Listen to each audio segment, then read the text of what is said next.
Yeah, just as we saw on Friday with the Democrats, Betsy Markey and Michael Bennett rallying the troops before Election Day.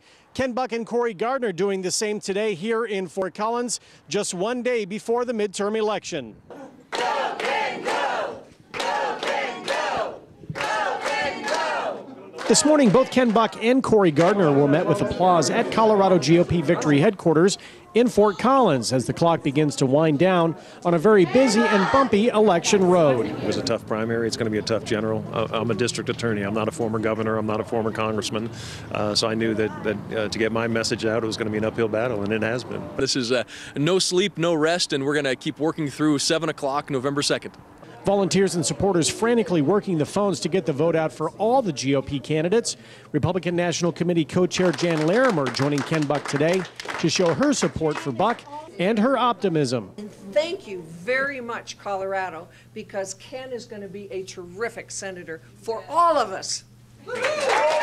Buck told the crowd today he feels good about tomorrow and had a message for President Obama. He said, if we don't work hard, meaning Democrat activists, we're going to wake up on November 3rd with a Senator Ken Buck.